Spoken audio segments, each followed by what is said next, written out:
반드시 좋은 일이 생깁니다. 오늘도 기도 응답이 안 되는 이유에 대해서 설교를 하려고 합니다. 이번이 세 번째 시간이고 마지막 시간입니다.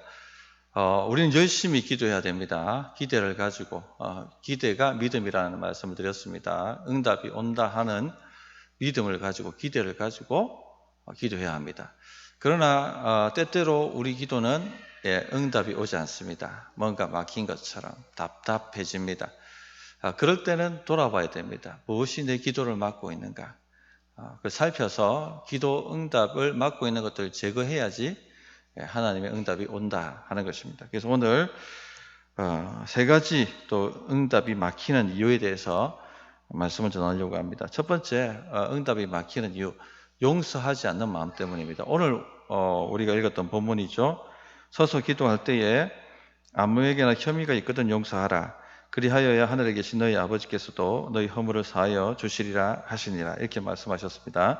자, 용서하지 않으면 우리 허물이 용서되지 않습니다. 당연히 그러면 우리 기도가 응답이 되지 않겠죠. 우리 안에 누군가에 대한 원한과 증오가 있다면 결코 기도 응답을 맛볼 수 없을 것입니다. 근데 어떻습니까? 우리는 원한을 잘 풀지 않습니다. 예수 믿는 사람인데도 상처를 받으면 원한을 잘 풀지 않습니다. 심지어는 같은 교인인데도 얼굴도 보지 않습니다. 그런 원한을 품고 있는데 어떻게 응답이 일어날 수가 있겠습니까?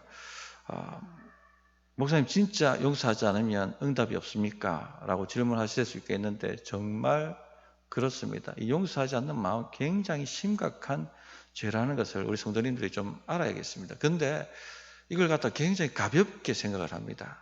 뭐가 그럴까? 이렇게 생각하는데 그렇지가 않습니다. 용서하지 않는 마음은 심각한 죄고 기도 응답을 막고 있는 많은 요인 중에 중요한 요인 중에 하나입니다. 마태복음 18장에 보면 베드로가 예수님께 질문하죠. 주여, 형제가 내게 죄를 범하면 몇 번이나 용서하여 주리까? 7번까지 하오리까? 그렇게 묻습니다. 주님 뭐라고 답하셨습니까? 7번뿐 아니라 7번을 70번까지라도 할지니라. 이렇게 말씀하셨죠. 그런 다음에 비유를 하나 주셨습니다. 어떤 나라에 임금이 있고 종이 있는데 종이 임금한테 1만 달란트를 빚을 졌습니다. 갚을 길이 없었습니다.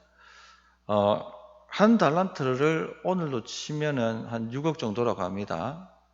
근데 1만 달란트라면 한 6조 원에 해당하는 엄청난 돈입니다. 갚을 수가 없는 돈이죠. 그래서 임금이 저 사람하고 자식들하고 아내하고 다 노예로 팔아가지고 그 돈으로도 갚으라. 그렇게 명령을 합니다. 그러자 이 종이 엎드려서 불쌍히 여기달라고 싹싹싹 빌면서 긍휼을 베풀어 달라고 간절히 외칩니다. 그러자 임금이 긍휼한 마음이 생겨가지고 좋다. 그러면 그 모든 빚을 다 탕감해 주겠다라고 이야기합니다. 6조 원이라는 돈을요, 그 부채를 한 방에 해결을 해 주었습니다. 그런데 이 종이 왕궁을 나가다가 자신한테 100데나리온 빚진 자를 만나게 됩니다. 100데나리온은 한 1,000만 원 정도의 돈입니다. 6조에 비하면 1,000만 원 정도는요, 그냥 껌값이지 않습니까? 그런데 이 100데나리온 빚진 자 목을 잡고는 내 빚을 갚으라고 막 윽박지릅니다. 그 100데나리온 빚진 자가 시간을 좀 달라. 내가 반드시 갚겠다. 용서해달라고 얘기하지만 용서하지 않습니다. 어떻게 합니까? 그대로 감옥에다가 집어넣습니다. 고소를 했습니다. 이 소식이 임금기에 들렸죠. 임금이 대노합니다. 그러고 난 다음에 그 탕감해줬던 걸 다 취소시키고 옥에 가두어서 그 모든 빚을 갚도록 하라. 그렇게 이야기를 합니다. 자, 이 비유를 주님이 말씀하시면서 이 비유의 교훈을 이렇게 정리해 주셨습니다. 마태복음 18장 35절에 보면 너희가 각각 마음으로부터 형제를 용서하지 아니하면 나의 하늘 아버지께서도 너희에게 이와 같이 하시리라. 심각하다는 것입니다. 용서하지 않으면 하나님께서도 우리를 용서하시지 않는다는 것이죠. 그러면 응답이 일어날 수가 없습니다. 오히려 하나님의 진노를 쌓을 뿐인 것이죠. 성도님들 잘 생각해 보십시오. 우리는요, 엄청난 용서를 받은 사람들입니다. 지옥에 떨어져서 영원한 심판을 받아 마땅한 존재이지만 독생자 예수께서 이 땅에 오셔서 우리 대신 피를 흘려 주셨습니다. 그 피값으로 우리가 용서 안 받았습니다. 어마어마한 용서를 받았다는 것입니다. 이런 큰 용서를 받은 사람이 이 십자가의 용서에 비하면 100데나리온, 많이 쳐봤자 100데나리온 정도밖에 안 되는 우리에게 짓는 그런 죄에 대해서 용서하지 못할 수 있습니까? 용서해야 되는 것이죠. 그런데 원한을 품고 이를 갈며 증오하며 용서하지 않는다는 것입니다. 성도님들, 용서해야 됩니다. 이건 큰 죄입니다. 스데반 집사님이 복음을 전하다가 억울한 고소를 당하고 모함을 당해가지고 심판대 앞에 섰습니다. 사람들이요, 스데반 집사가 얘기하는 그 변론을 듣고는 귀를 막고는 그냥 돌로 쳐서 죽입니다. 그 돌로 쳐서 죽음을 당하고 있을 때 스데반 집사님이 뭐라고 기도했습니까? 자, 저들의 죄를 저들에게 돌리지 마옵소서. 용서죠. 내가 십자가 용서를 받았다 하는 것을 깊이 아는 사람은요, 다른 사람에게 용서를 베풀 줄 알게 되어 있습니다. 그런데 내가 용서하지 않는다는 것은요, 이 십자가의 용서를 굉장히 모욕하는 것이죠. 그만큼 심각한 죄라는 것입니다. 용서했을 때 극적으로 응답이 떨어지는 경우를 저는 몇 번 보았고, 또 여러 책에서도 그 이야기를 간증을 해주고 있습니다. 전에 말씀드렸던 것처럼 돈을 빌려줬는데 오히려 돈 빌려간 사람이 큰 소리 치고 욕하고 성도들 보는 앞에서 모욕을 줘서 마음이 깊은 상처를 받고 공황증까지 걸렸던 한 집사님 얘기를 제가 들은 적이 있습니다. 자, 돈을 돌려받는 것은 다른 문제입니다. 그런데 내가 용서하지 않는 것은 죄입니다. 돌려받기 위해서 노력하고 여러 가지 법적 조치를 할 수 있겠죠. 그러나 내 마음에 원한을 품고 용서하지 않는 것은 또 다른 죄라는 것을 분명히 아셔야 됩니다. 그래서 그 용서하지 않으면 당신의 그 공황증이 절대 치유되지 않을 것이라고, 기도가 응답되지 않을 것이라고 그렇게 말씀을 드렸습니다. 그리고는 어렵사리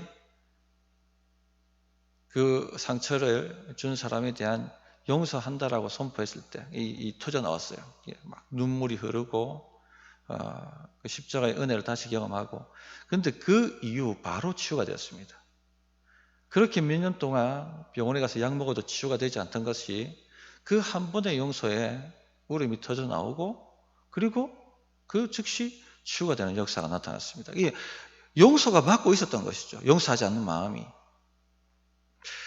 귀신 들려서 괴롭힘을 당하고 있는 성도들도 제가 많이 만나보았습니다.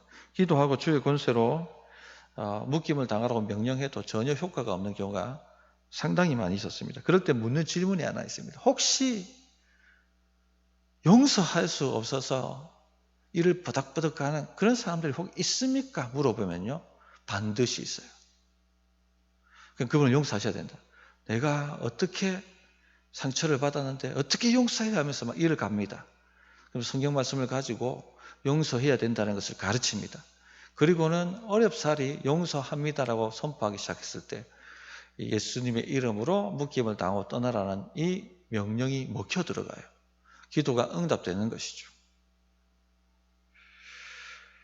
그러므로 성도님들, 우리에게 잘못한 사람에 대해서 용서하지 않는 마음을 품고 있다면요, 이 시간 모두 내려놓고 용서하고 기도할 수 있어야 됩니다. 어디까지 용서해야 됩니까? 무한대로 해야 됩니다. 그 사람을 봤을 때 내 마음에 악한 감정이 들지 않을 만큼 계속 용서해 줘야 되는 것입니다.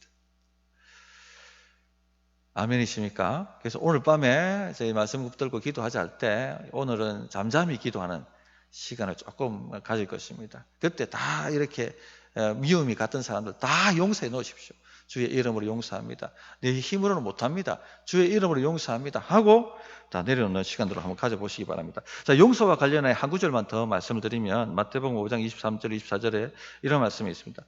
그러므로 예물을 제단에 드리려다가 거기서 내 형제에게 원망 들을 만한 일이 있거든 있는 것이 생각나거든 예물을 제단 앞에 두고 먼저 가서 형제와 화목하고 그 후에 와서 예물 드리라 이렇게 말씀하신 것이죠. 이건 반대죠. 내가 상처 준 것입니다. 그런데 딱 기도하러 나왔는데 예배하러 나왔는데 딱 그 생각이 떠올라요. 누가 떠오르게 하셨습니까? 성령께서 이거 바로 잡으라고 알려주신 것입니다. 묵살하지 마세요. 기도가 막힙니다. 아, 내가 이 사람을 괴롭게 했구나. 이 마음을 상하게 했구나. 가서 용서를 구하셔야 됩니다. 이건 반대인 거죠. 용서를 구하십시오. 그렇게 해야지 기도가 응답된다는 것입니다. 자, 첫 번째, 기도 응답이 안 되게 막는 것, 용서하지 않는 마음이었습니다. 두 번째는요, 주는데 인색한 것입니다. 잠언 21장 13절에 보면 길을 막고 가난한 자가 부르짖는 소리를 듣지 아니하면 자기가 부르짖을 때에도 들을 자가 없으리라. 즉 궁핍하고 가난한 자를 도와줘야 됨에도 불구하고 내가 도울 능력이 있음에도 불구하고 눈을 감아버린다면 하나님께서 동일하게 너희를 향해서 눈을 감을 것이고 귀로 듣지 않을 것이다. 그렇게 말씀을 하시는 것입니다. 주는데 아주 인색하고 무조건 움켜쥐려고 하는 분들은요, 기도의 능력이 거의 없습니다. 응답이 거의 없습니다. 누가복음 6장 38절에 주라 그리하면 너희에게 줄 것이니 곧 후이되어 누르고 흔들어 넘치도록 하여 너희에게 안겨주리라. 너희가 헤아리는 그 헤아림으로 너희도 헤아림을 도로 받을 것이니라. 그렇게 말씀하셨어요. 주라 그리하면 너희가 도로 받을 것이라 말씀하셨죠. 그냥 받는 정도가 아닙니다. 내가 준 거 받는 정도가 아닙니다. 어떻게 말씀하셨어요? 후이되어 누르고 흔들어 넘치도록 안겨준다는 것입니다. 성도님들, 우리가 헤아리는 헤아림으로 우리가 도로 헤아림 받습니다. 이것 때문에 기도 응답이 막히는 경우가 많이 있습니다. 인색하면 응답이 막혀버립니다. 인색한 사람 치고 기도가 탁월하게 응답되는 걸 본 적이 있으십니까? 아마도 없으실 것입니다. 사도행전에 보면 욥바에 살던 도르가라 하는 여인의 이야기가 나옵니다. 병들어 죽었습니다. 그런데 성도들이 다 이 여인 때문에 우는 거예요. 왜냐하면 이분은요, 구제하는 데 탁월한 사람이었거든요. 겉옷을 지어주고, 이 겉옷은 그 당시에 재산 아니었습니까? 엄청난 거거든요. 속옷을 지어주고, 구제하고, 그런 일을 했다는 것입니다. 그러니까 이 여인이 죽으니까 온 교회가 슬피 울면서 살려내라고 하나님, 살려달라고. 베드로를 청하지 않습니까? 베드로가 와서 이 여인을 위해서 기도하는데 하나님께서 응답을 해주신 거예요. 풍성히 베푸는 것이 이처럼 하나님의 풍성히 여김을 도로 받게 된다 하는 것을 알려주고 있는 사건입니다. 그래서 그 여인은 살아났잖아요. 죽을 병에 걸렸는데, 죽었는데 다시 살아나는 제2의 인생을 살 수 있는 은혜를 받은 것입니다. 성도님들, 재물을 하늘에 자꾸 쌓으려고 하십시오. 이 땅은 지나갑니다. 이 땅에 아마 쌓아놔봤자 결국은요 다 먼지로 흙으로 돌아가게 되어 있습니다. 너무 이 땅의 재물을 의지하지 마세요. 별것 아닙니다. 사실 인색하다는 것은 재물을 의지한다는 것이죠. 하나님보다는 나의 진정한 공급자가 재물이라고 생각하는 것이죠. 하나님이 내 인생을 책임진다는 것이 아니라 이 재물이 내 인생을 책임지고 나를 행복하게 만든다. 그렇게 붙들고 있는 것이죠. 그러니까 이 기도가 응답이 안 되는 것입니다. 물론 이런 구절을 가지고 성도들의 돈을 갈취해 먹는 나쁜 인간들이 있습니다. 원하는 대로 응답 받으려면 거액의 헌금을 하라 이렇게 얘기하죠. 이런 기복주의거든요. 수많은 사람들이 돈을 갖다 내바친 적이 많았습니다. 그런데 지금 그런 가르침을 얘기하는 게 아닙니다. 그런 가르침은 반대합니다. 그런 것이 아니라 물질에 묶여 있는 걸 얘기하는 겁니다. 사로잡혀 있는 것, 인색한 것.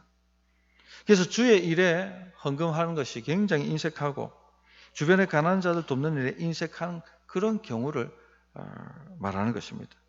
이 성도님들 가운데는 아직 영적으로 좀 어려서 주를 위한 일에 물질을 끼워서 드린다는 것을 좀 어려워하시는 분들이 있습니다. 정말 이해합니다.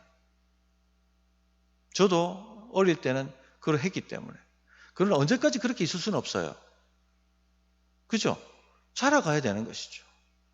하나님만이 나의 유일한 공급자가 되신다 하는 것을 믿고 한번 인생을 살아봐야 되지 않습니까? 얼마나 하나님께서 풍성하게 응답해 주시는지를 한번 경험해 봐야 되지 않습니까? 그러므로 성도님들, 오늘 인색함이 있다면 그 모든 것을 주님 앞에 내려놓고 회개하는 시간들을 한번 가져 보셨으면 합니다. 바울 사도가 빌립보 교인들에게 이런 말씀을 하셨습니다. 빌립보 4장 19절에 보면 나의 하나님이 그리스도 예수 안에서 영광 가운데 그 풍성한 대로 너희 모든 쓸 것을 채우시리라. 영광 가운데 그 풍성한 대로 너희 모든 쓸 것을 채우시리라. 그런데 이 말씀을 하시기 그 앞구절에 무슨 내용이 나오냐면 빌립보 교회가 어려운 중에 사도 바울이 옥에 갇힌 것을 알고 거액의 헌금을 모아가지고 사도 바울을 돕기 위해서 가지고 온 것입니다. 그 헌금을. 그걸 받았을 때 사도 바울 마음이 얼마나 감동을 받았겠습니까? 그런데 이 빌립보 교회가 사도 바울이 선교여행 갈 때 사도 바울은요 자비량 선교였습니다. 자기가 뭐 장막 만들고 이렇게 해가지고 섬겼습니다. 오해받지 않으려고. 그런데 이 선교 사역에 유일하게 참여했던 교회가 빌립보 교회였습니다. 한두 번 선교 헌금을 거액을 모아가지고 사도 바울이 선교할 수 있도록 보내왔던 것이죠. 이것을 보고 사도 바울이 성령 충만해서 이렇게 선포하는 것입니다. 나의 하나님이 그리스도 예수 안에서 영광 가운데 그 풍성한 대로 너희 모든 쓸 것을 채우시리라.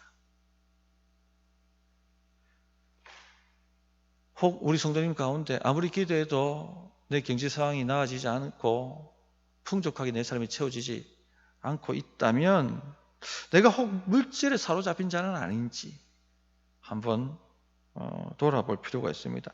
내 삶의 즐거움을 위해서는 물질 쓰는 걸 아까워하지 않은데 주의 나라와 그 의를 위해서는요 굉장히 발발 떨고 있지는 않는지 그럼 응답이 없습니다. 아무리 부르짖어 보십시오. 하늘문은 닫혀 있습니다. 하나님의 은혜의 공급이 막힌다는 것입니다. 그러므로 나는 인색한 사람인지 아니면 주를 믿고 헌금하는 사람인지 가난한 자를 돕는 사람인지 한번 점검을 해보시기를 바랍니다. 세 번째는요. 부부간에 불화가 있으면요 응답이 없습니다. 베드로전서 3장 7절 말씀 보면 남편들아 이와 같이 지식을 따라 너희 아내와 동거하고 그를 더 연약한 그릇이요 또 생명의 은혜를 함께 이어받을 자로 알아 귀히 여기라 이렇게 되어 있습니다. 당시 남성 중심 사회이기 때문에 여인들을 굉장히 아내를 굉장히 홀대하고 막대하고 이런 풍토였거든요. 기도가 막힌다고 얘기합니다. 아내를 귀히 여기라. 아내를 존중하라. 당신 기도가 막히고 있다. 그렇게 얘기해 주는 것이 있죠. 오늘로 치면은 쌍방입니다. 오늘은 여성 상위 시대이기 때문에 남편의 가정의 권위를 존중하십시오. 아내들이요. 함부로 남편에 대해서 그 권위를 무시하고 짓밟고 그런 것이요. 기도가 막힙니다. 그런 상태에서 아무리 부르짖어 보십시오. 하나님은 듣지 않습니다. 그래서 부부 간에 갈등이 있고 다툼이 있고 얼마든지 있을 수 있어요. 그러나 언제까지 가야 됩니까? 토요일까지는 풀어야 됩니다. 왜죠? 주일날 예배가 막히니까. 예배 와서 아무리 부르짖들 무슨 의미가 있어요? 예배 와서 아무리 봉사한들 무슨 의미가 있습니까? 다 막혀 있는데. 응답이 없는데. 연락이 안 되는데. 그러므로 언제까지 풀어야 됩니까? 토요일까지. 부부는 정말 화목해야 됩니다. 서로 사랑하고 존귀 여기십시오. 그래 해야지 기도가 막히지 않는다는 것입니다. 예, 여기까지 오늘 이 부부 불화는 좀 간단하게 정리를 했습니다. 더 깊이 들어가면 내부가 하는 소리가 이렇게 할까 봐서 여기 정도까지만 마무리하도록 하겠습니다. 자, 말씀을 정리하도록 하겠습니다. 기도응답이 안 되는 이유 세 가지 마지막으로 살펴봤습니다. 첫째 뭐였습니까? 용서하지 않는 마음이 굉장히 중요합니다. 용서하지 않는 마음, 상한 마음으로 있는 것 죄입니다. 죄. 다 오늘 이 시간 용서할 수 있기를 바랍니다. 둘째, 주는데 인색한 것, 응답이 막힙니다. 하나님 나라와 의를 위해서 또 가난한 자들을 위해서 베풀 수 있는 그런 넉넉함이 되기를 바랍니다. 내가 주면 내 모자란 거 아니야? 하나님이 채우신다니까요. 그걸 믿어보십시오. 셋째, 부부간 불화 풀지 않으면요 응답이 막힙니다. 응답의 은혜가 있기를 바랍니다. 자, 말씀 붙들고 기도하겠는데요.